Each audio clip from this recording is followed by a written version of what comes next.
Matteus hoofstuk 7. Ons het gevorder tot en met Matteus 7 vers 23, waar die Here dan gesê het, baie sal, en ek lees maar vanaf vers 21, nie elkeen wat vir my sê, Here, Here, sal ingaan in die koninkryk van die hemele nie, maar hy wat die wil doen van my Vader wat in die hemele is. Baie sal in daardie dag vir my sê, Here, Here, het ons nie in u naam geprofeteer en in u naam duiwels uitgedrywe en in u naam baie kragte gedoen nie? En dan sal ek aan hulle sê, ek het julle nooit geken nie. Gaan weg van my, julle wat die ongeregtigheid werk. Elkeen dan wat na hierdie woorde van my luister en dit doen, hom sal ek vergelyk met 'n verstandige man wat sy huis op die rots gebou het. En die reën het geval, en die waterstrome het gekom, en die winde het gewaai, en teen daardie huis aangestorm, en dit het nie geval nie, want sy fondament was op die rots. En elkeen wat na hierdie woorde van my luister, en dit nie doen nie, sal vergelyk word met 'n dwaase man wat sy huis op die sand gebou het. En die reën het geval, en die waterstrome het gekom, en die winde het gewaai, en teen daardie huis aangestorm, en dit het geval en sy val was groot. En toe Jesus hierdie woorde geëindig het, was die skare verslae oor sy leer, want hy het hulle geleer soos een wat gesag het, en nie soos die skrifgeleerdes nie. Ons lees tot daar uit die Here se woord. Nou vriende, ons wil vanmôre stil staan by hierdie gedeelte, waar Jesus gesê het in vers 24, elkeen dan wat na hierdie woorde van my luister en dit doen, hom sal ek vergelyk met die verstandige man wat sy huis op die rots gebou het. En dan vers 26, en elkeen wat na hierdie woorde van my luister en dit nie doen nie, sal vergelyk word met 'n dwaase man wat sy huis op die sand gebou het. Nou, u weet dat ons die afgelope paar weke besig is met die slotgedeelte van Jesus se bergpredikasie.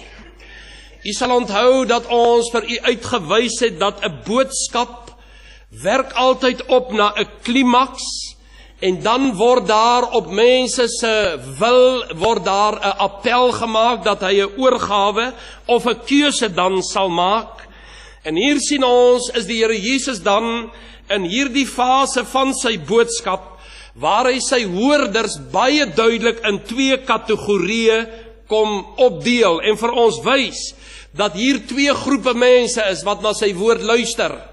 En kan ons vanmôre aanvaar, vriende, dat albei hierdie groepe mense het die woord van die Here gehoor, albei het verstaan dat hulle nou voor 'n keuse staan, en nou weet elkeen afsonderlik wat hy gekies het.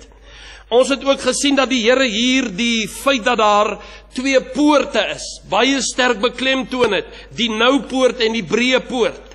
Dat daar 2 paaie is, die smal weg en die wye weg. Dat daar 2 bestemmings is, die een ewige heerlikheid by God en die ander een ewig afgryslik weg van die Here af. Daar was 2 groepe mense. Die een groepie was die min. Daar is min wat dit vind, sê hy, en dan is daar die groot groep, die massas wat op die breë weg is. Dan het ons nou vanmôre gesien, daar is 2 tipe bouers, die wyse man en die dwaase. En daar is 2 tipes huise wat gebou is, die veilige huis en die onveilige huis. Vriende, uit dit alles is dit baie duidelik, die Here plaas mense in 2 kategorieë, 2 tipes van hoorders. Ons het in verse 21 tot 23, het ons duidelik gesien dat die 2 groepe mense wel bestaan. Die een groep kom na die Here toe met lippetaal. Baie sal in daardie dag vir hom sê, maar Here, Here, het ons nie in u naam geprofeteer, in u naam duiwels uitgedryf, in u naam kragtige dade gedoen nie. Een groep mense wat die Here met hulle lippe gedien het, maar hulle harte was ver van hom. En nou in hierdie beeld van die 2 bouers en die 2 huise, sien ons dan die kontras tussen die mense wat die woord van God gehoorsaam is, en hulle wat nie gehoorsaam is nie. En nou vriende, dit gaan nie hier noodwendig om goddeloses wat in erge sondes gaan leef het nie. Dit gaan hier bloot om, mense het aandagtig geluister, hulle was verslae oor die leer van die Here, hulle was aangegryp omdat hy geleer het, soos iemand wat met autoriteit praat, maar hy het by die kerkdeur uitgestap, hy het in sy motor geklim, en hy het maar net sy ou lewe gaan voortlewe. Dit kan selfs 'n baie mooi kerklewe wees. Hy het nie in sonde gaan leef nie, net dood eenvoudig voortgegaan waaraan hy gewoond is. Uit tradisies of oorleweringe of vorm godsdiens, wat dit ook al is. En nou sien ons hier, vriende, dat sommige mense het hulle vertroue op God se geregtigheid kom plaas. Ander kom en plaas hulle vertroue op eie geregtigheid. Hulle sê dit nie in 'n lelike gees nie, maar diep in sy hart glo hy, omdat hy al op 'n wyse gebreinspoel is. Ek is mos reg, soos wat ek is. Eie geregtigheid, selftevredenheid. Dis die tipe mens wat vir jou baie vriendelik sal sê, man nee dankie, maar ek het my kerk, as jy vir hom 'n traktaatjie sou aanbied. Nee, wat gee dit maar vir iemand anders. 'n pragtige mens, 'n kerkmens, 'n opgevoede mens. Maar hy gehoorsaam nie die woord van die Here nie. En nou word dit ongelukkig, vriende, word hierdie ding eers sigbaar die dag met die oordeel. In die oordeelsdag gaan mense eers besef, hulle het hulle self mislei. En weet jy, dis vir my die skrikwekkende in hierdie hele boodskap. Dit is waarom die Here Jesus sê, in daardie dag sal hulle met 'n skok moet hoor, gaan weg van my, julle wat die ongeregtigheid werk. Maar dis met kerkmense wat hy hier praat.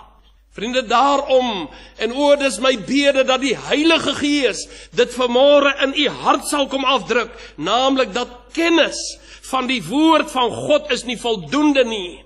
Ek wil so ver gaan om te sê, dat as ons vanmôre 'n toets sou laat skryf, as ek papier kon uitdeel en penne uitdeel, en 'n paar basiese vrae met betrekking tot die evangelie vir u sou vra, wil ek u verseker, is daar baie mense wat 100% in daardie toets sal kry. Maar gemeet by God in die hemel, is hulle nog steeds ongered. Hulle is op pad hel toe, met 'n mooi lewe en al. Dis wat die Here vir ons hier sê. Verstaan u waarom Jesus in hierdie skrifgedeelte en op talle ander plekke in sy bediening mense gewaarsku het teen bedrog en teen selftevredenheid en misleiding? Hy het hulle voortdurend hierteen gewaarsku. Die Here wil ons hierdeur sê, kennis moet aksie word. Ek moet gaan doen wat ek geleer het.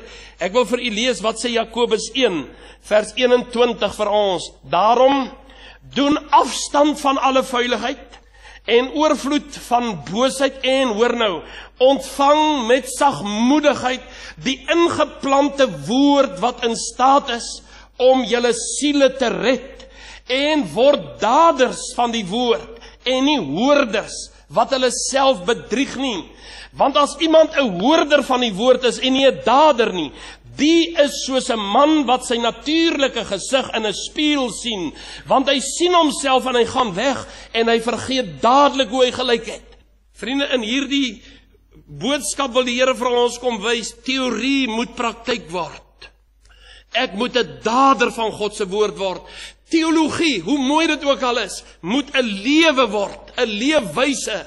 Paulus het gesê, vir my is die lewe Christus en die sterwe wins. In hierdie twee groepe sien ons baie duidelike ooreenkomste, maar daar is ook radikale verskille. Ek wil kortliks by die ooreenkomste stil staan. Albei hierdie bouers het die evangelie gehoor. Want die Here Jesus sê, elkeen dan wat na hierdie woorde van my luister. Vriende, dit dui beide op die dwaase en op die verstandige man. In vers 24 sê hy, elkeen dan wat na hierdie woorde van my luister en dit doen. Vers 26, en elkeen wat na hierdie woorde van my luister en dit nie doen nie. Met ander woorde, al twee hierdie groepe mense het die woord van die Here gehoor. Die een groep gaan en doen dit wat hy gehoor het, die ander groep gaan en ek wil weer sê, gaan leef nie in sonde nie, maar hy doen eenvoudig net nie wat die Here van hom verwag nie.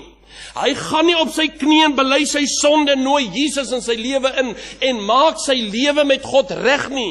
Hy gaan delf nie in die woord van die Here om op die rots uit te kom nie. Hulle het al twee die woord van die Here gehoor. Albei begin om hulle huise te bou nadat hulle die weg tot saligheid gehoor het. Die wyse man wat hy daar bou is vir ons verteenwoordigend van sy geestelike lewe. En sê die Here, hy bou op hierdie woorde van my. Die implikasie is, vriende, dat die dwaase man handel nie op Jesus se woorde nie. Hy voel veilig soos wat hy is, bloot omdat hy Jesus se woorde gehoor het. Dit stel hom tevrede. En u sal u verstom om te hoor hoeveel mense hulle agter hierdie feit wil wegsteek. Dit is, ek gaan mos kerk toe. Ek lees mos my Bybel. Ek luister mos na preke. Vriende, al twee hierdie groepe het die woord van God gehoor. Albei bouers bou hulle huise in min of meer dieselfde area of gebied. Want ons kan die afleiding maak dat dieselfde storm al twee getref het. Wat ons hierdeur wil sê is, dat die uiterlike omstandighede van hierdie twee mense se lewens was min of meer dieselfde. Die een was nie bo die ander een bevoordeel nie. Hulle het min of meer in dieselfde dorp gewoon. Hulle het aan dieselfde kerk behoort. Hulle het dieselfde preke gehoor. Hulle het dieselfde Bybelstudies bygewoon. Hulle het heel moontlik selfs dieselfde vriende gehad. Ook in hierdie opsig is daar 'n sterk ooreenkoms. Ons kan ook aanvaar dat hulle min of meer dieselfde tipe huis gebou het. So op die oog af het die dwaase man en die verstandige man se leefwyses baie dieselfde gelyk. Ek dink 'n mens sou baie moeilike keuse tussen hulle kon maak. Albei hierdie persone, kan ons dus sê, was godsdienstig, het aan die basiese waarhede van die Bybel geglo, dat jy moet 'n huis hê, daar moet 'n soort van 'n geestelike lewe wees. As jy met hulle sou praat oor geloof en oor wedergeboorte en oor heiligheid, sou albei 'n basiese kennis gehad het.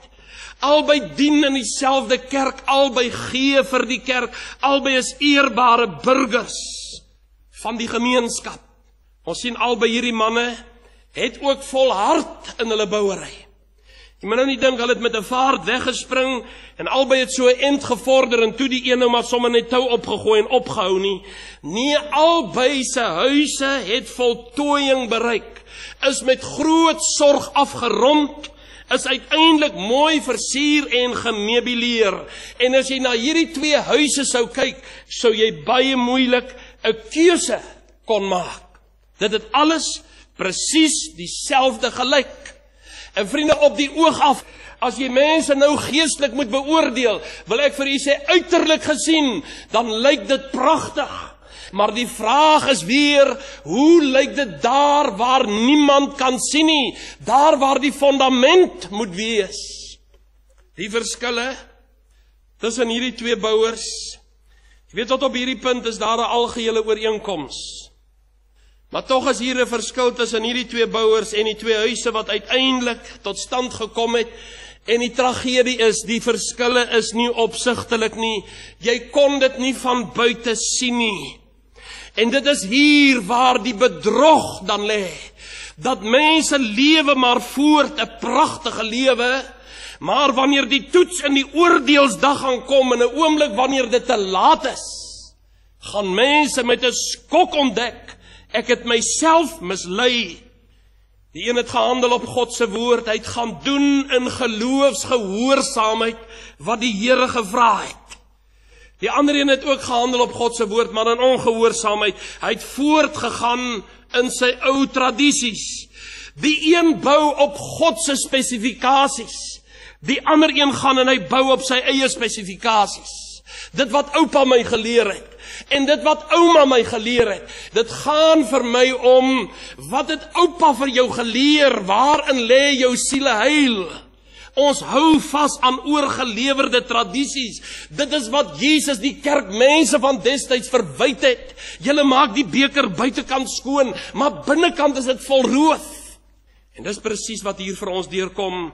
Die grootste verskil in hierdie twee persone was die spesifikasies waar volgens hierdie twee huise gebou is. Die een het 'n fondasie wat gelê is. Die wyse man gaan bou op die rots. Die dwaase man gaan bou op die sand. En weet jy die agente, ek sien hulle in my geestesoog. Die verkoopsagente wat hierdie boupersele van dryfsand aanbied. En vir jou sê man, bou sommer hier, dis veilig. Is daar die valse profete waarteen Jesus gewaarsku het in verse 15 tot 20. Hy sal jou nie aanmoedig om die rots te gaan soek nie, bou sommer die bo op die dryfsand. Weet jy vriende, die skrifgeleerdes en die fariseërs, hulle het 'n boek gehad, die Talmud, 'n ingewikkelde en 'n veeleisende stel godsdiensttradisies en reëls. En hulle het geglo dat hierdie reëls, hulle het dit gelykgestel aan die woord van die Here, het groot waarde voor God. Dit was hulle spesifikasies waarvolgens 'n mens moet lewe.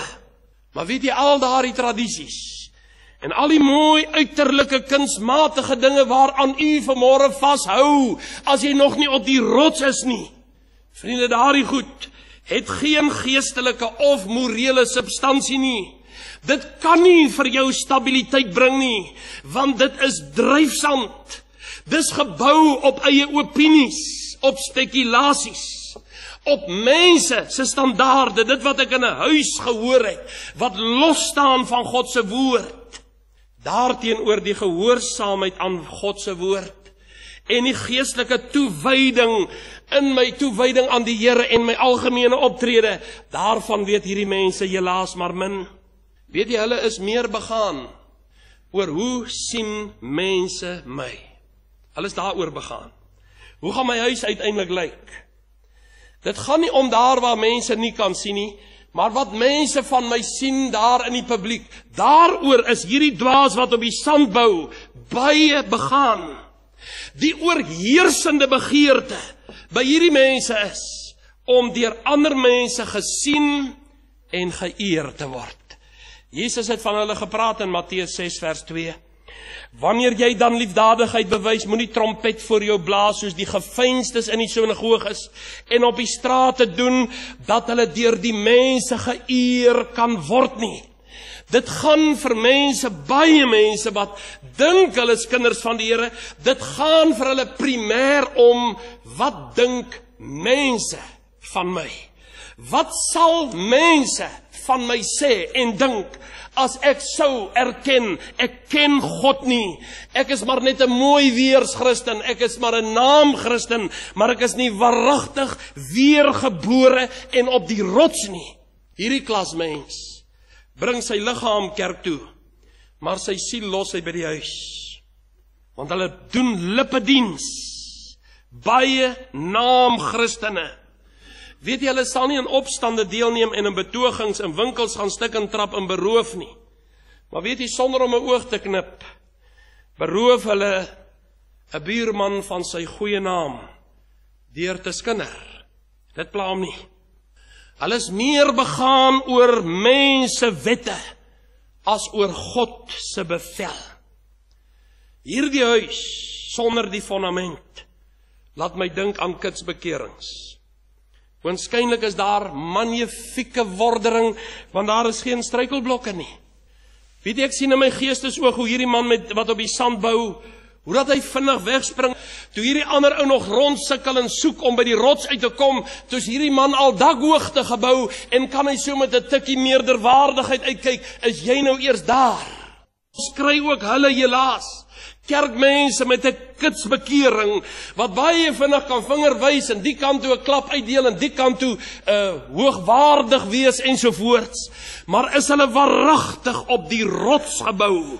Want die Here sê vir ons in Lukas 6 vers 48, vertel hy ons dat hierdie wyse man moes diep gegrawe het.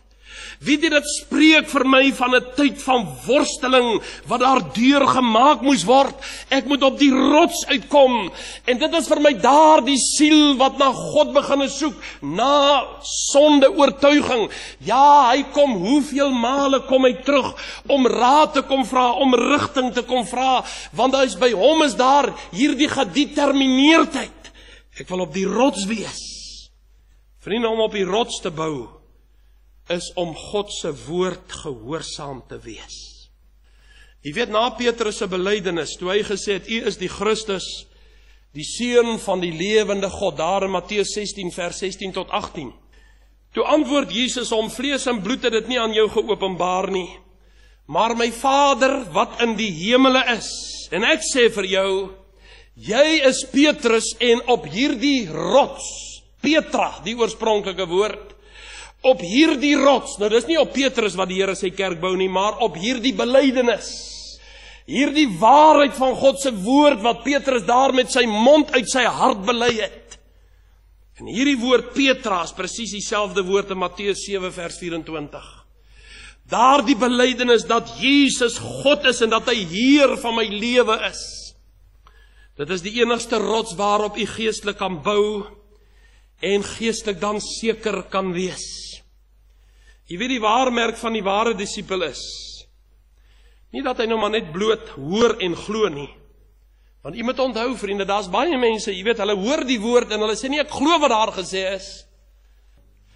Maar die ware wyse man, daai ware disipel wat op die rots bou, hy hoor nie net en glo nie, maar hy glo en hy gaan doen wat God sê. Dis ware disipelskap. En nou sê die Here vir ons dat die weergeborene, hy word 'n daders van die woord, en nie net 'n hoorder wat homself mislei nie. Dat die Here sê, ek moet met sagmoedigheid die ingeplante woord van God 'n plek gee, wat in staat is om my siel te red, en dat ek 'n dader en nie 'n hoorder van God se woord sal word nie. Anders is ek soos iemand wat my gesig in 'n spieël sien, en het gou-gou vergeet hoe ek gelyk het. Met ander woorde, dis 'n persoon, hy ken nie die Here nie, maar hy gehoorsaam ook nie die Here nie, en hy het geen blywende beeld van dit, wat die nuwe lewe werklik vir ons behoort te beteken nie. En jy weet, as jy so vinnig gekyk na Jesus gegee het, en so vinnig, so skrams maar besef het, ja, wel ek is nou miskien nie heeltemal reg nie, gou-gou vervaag hierdie oortuigings, en jy lewe maar net voort. Die ondervinding van die evangelie op so 'n persoon se lewe is maar van korte duur en baie oppervlakkig. Ek wil vir u lees wat staan in 1 Johannes hoofstuk 2, waar Johannes baie duidelik oor hierdie ding praat. 1 Johannes 2 vanaf vers 3. Hy sê, en hieraan weet ons dat ons hom ken, as ons sy gebooie bewaar. Nou vriende, dit lê baie dieper as net, jy mag nie doodslaan nie, jy mag nie steel nie, jy mag nie egbreek nie. Dit lê baie dieper as dit. Hy wat sê, ek ken hom, en sy gebooie nie bewaar nie, is 'n leienaar, en in hom is die waarheid nie. Maar elkeen wat sy woord bewaar, in hom het die liefde van God waarlik volmaak geword. Hieraan weet ons dat ons in hom is. Hy wat sê dat hy in hom bly, behoort self ook so te wandel, soos hy gewandel het. Broeders, dit is geen nuwe gebod wat ek aan julle skryf nie, maar 'n ou gebod dat julle van die begin af het. Die ou gebod is die woord wat julle van die begin af gehoor het. En toch skryf ek aan julle 'n nuwe gebod wat waar is in hom en in julle, want die duisternis gaan verby en die waaragtige lig skyn alreeds. Dan in Titus wil ek ook vir julle 'n paar verse lees. In Titus hoofstuk 1 vanaf vers 15. Daar sê, alle dinge is rein vir die reines, vir die besoedeldes, en die ongelowiges egter is niks rein nie, maar hulle verstand sowel as hulle gewete is besoedel. Hoor nou vers 16. Hulle bely dat hulle God ken, maar hulle verloon hom deur die werke, omdat hulle gruwelik en ongehoorsaam is, en ongeskik vir elke goeie werk. Jy kan met jou lippe bely dat jy die Here ken, maar jou lewe loonstraf dit. Vriende, om kennis van God en sy waarheid te bely, maar om Jesus nie te gehoorsaam nie, is om mislei te wees.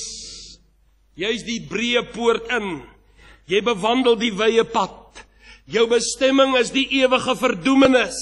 Jy's besig om op sand te bou en jy weet dit nie. Die oordeelsdag gaan jou met 'n skok tref.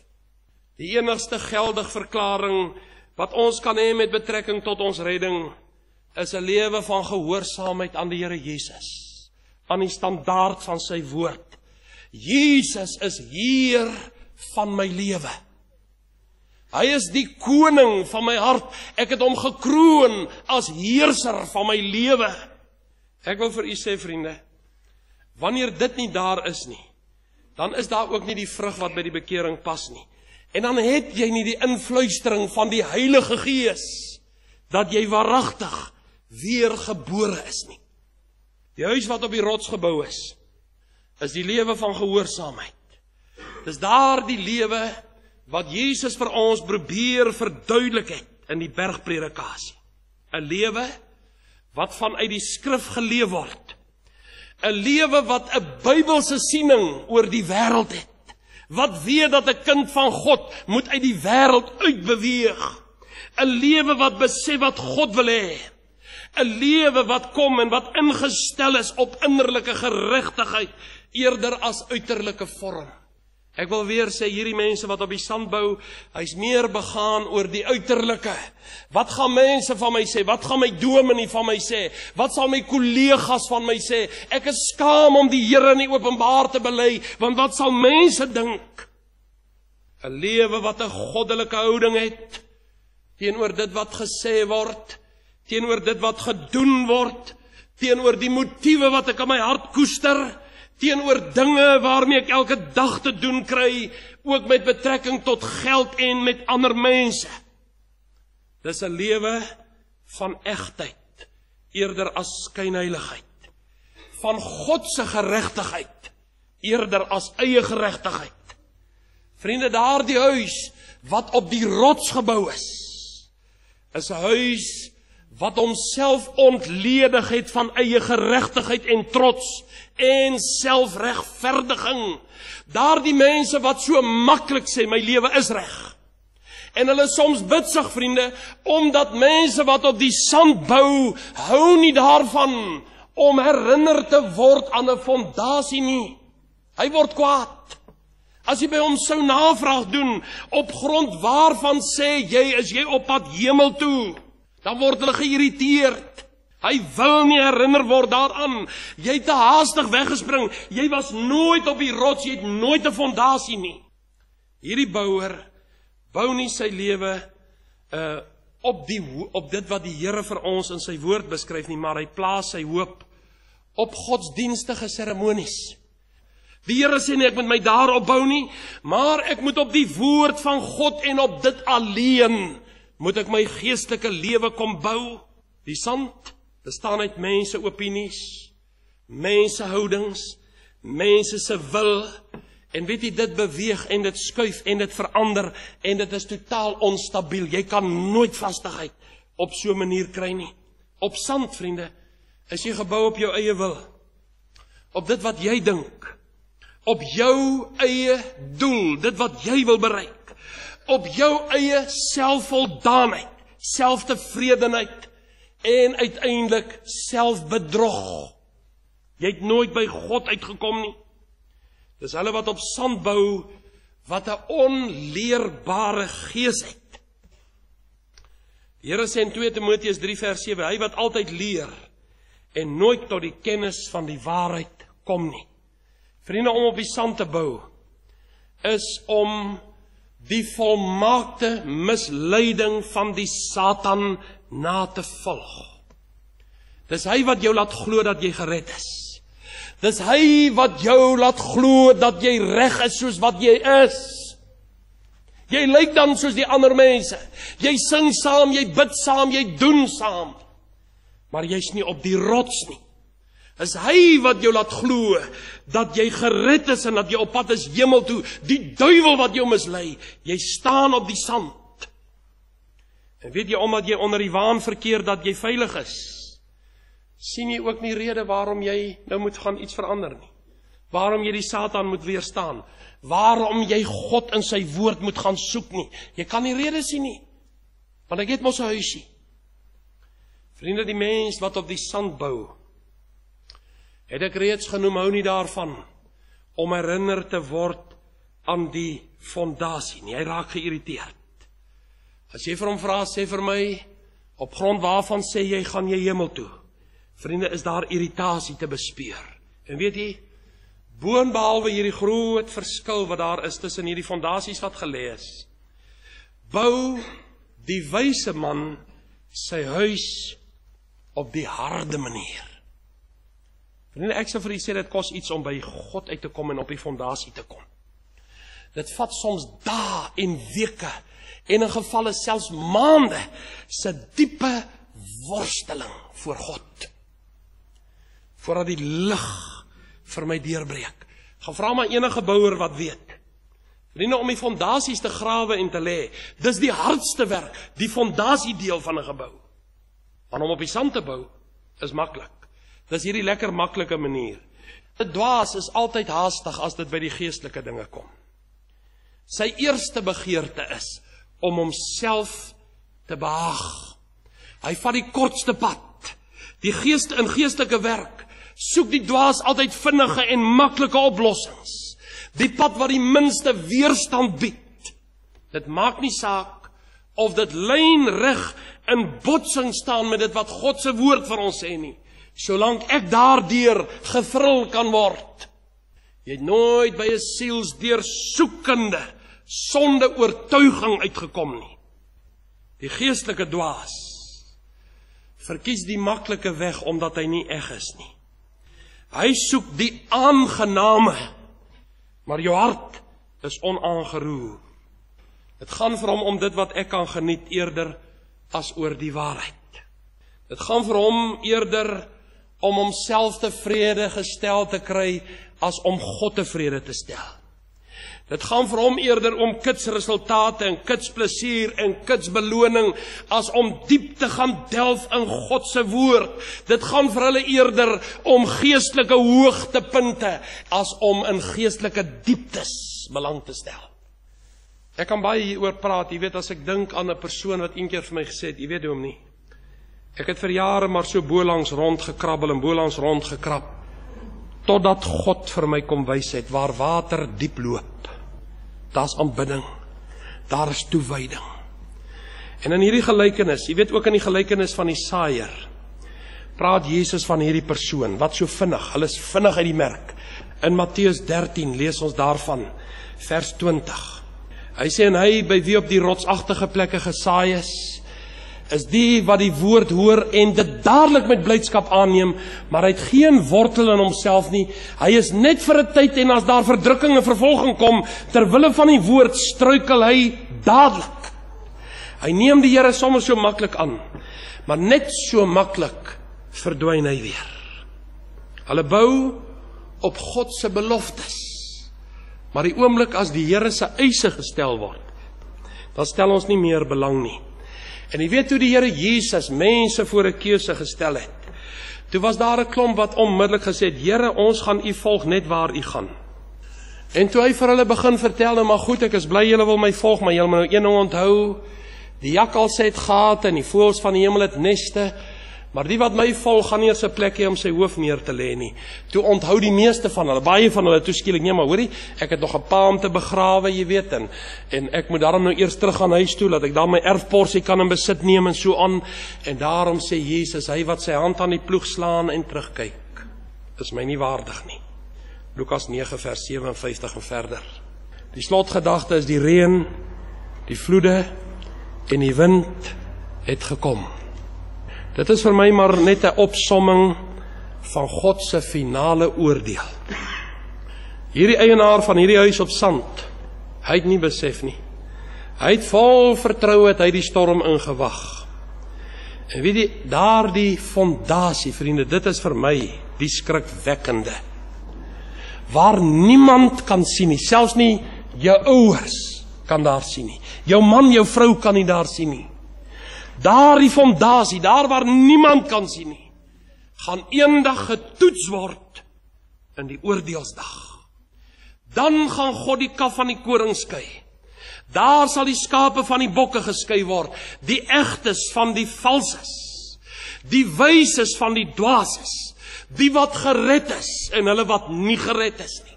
Daarom sê in Spreuke 10:25, wanneer 'n stormwind verbygaan, is die goddelose nie meer nie, maar die regverdige is vir altyd gegrondves. 1 Timoteus 6:19, en vir hulle 'n skat weggelê, 'n goeie fondament vir die toekoms, sodat hulle die ewige lewe kan verwerf. Vriende, jy weet, ons praat baie oor evangelisasie as predikante met mekaar. En dan sê baie mense wat so 'n bietjie sielelas het, dat die belangrikste werk in evangelisasie is opvolgwerk. En ek het so 'n bietjie my idee verander. Vir my is die belangrikste weergeboortes. Is hy waaragtig weergebore as jy hom na die Here toe gelei het? Sit dan liewer 'n nag met hom deur, dat die lig sal deurbreek, dat hy op die rots kan kom, want weet jy wat het tot my begin deurdring? Ons volg mense op wat nie gered is nie. Dis baie makliker, vriende, om 'n mens te gaan opvolg wat waaragtig weergebore is. Hy sal straal van die Here, en dit sal vir hom wonderlik wees om jou te ontmoet. Maar as hy nie gered is nie, en jy bel hom vir 'n afspraak en sê, hoorie, jong, nee, my ma het nou kom kuier, of my broer of my sussie is nou hier, jong, nee, ek sal nou maar liewer nie kom nie, of kan ek nie maar gou daar by jou 'n draaitjie kom maak nie.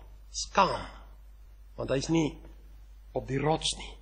Daarom wil ek vir u vra, wat is jou houding? Is jy waaragtig op die rots, is jy weergebore? Want die mees tragiese verskil tussen hierdie twee bouers is hulle uiteindelike finale bestemming, die hemel of die hel. Jesus se grootste preek van alle preke eindig met hierdie woorde: en sy val was groot.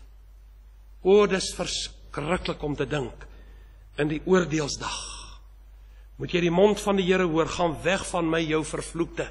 Jy moet jou godsdiens en al, ek het jou nie geken nie. Spreuke 30:12 sê, daar is 'n geslag.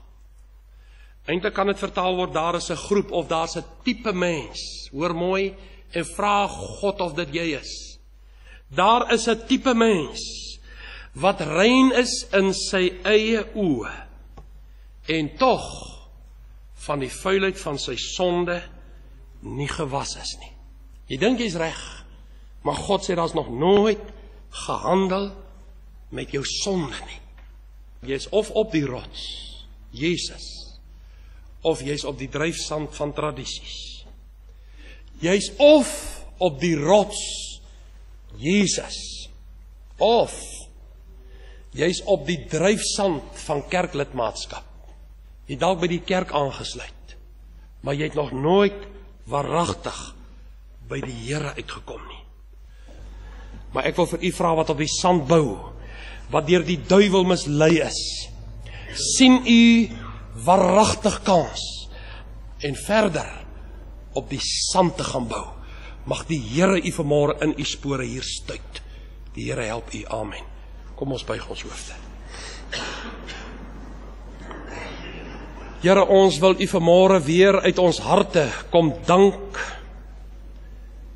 dat u met ons as nietige mense bemoeienis maak. Dat u baie duidelik in u woord, sonder om doekies om te draai, vir ons kom wys dat daar twee tipes bouers is en twee tipes huise. En u het vanmôre kom wys, Here, wie op die rots is, en u het kom wys hoe naby aan die egte kom hulle wat op die sand bou. Alles lyk reg. Alles lyk voorspoedig. Alles lyk mooi. Maar die verskrikking kom wanneer die basuin gaan blaas en die oordeele van God hierdie wêreld gaan tref. Ek wil u vra, Here, om vir hulle wat vanmôre in die dal van beslissing is, te help om 'n keuse vir Jesus te maak. Amen.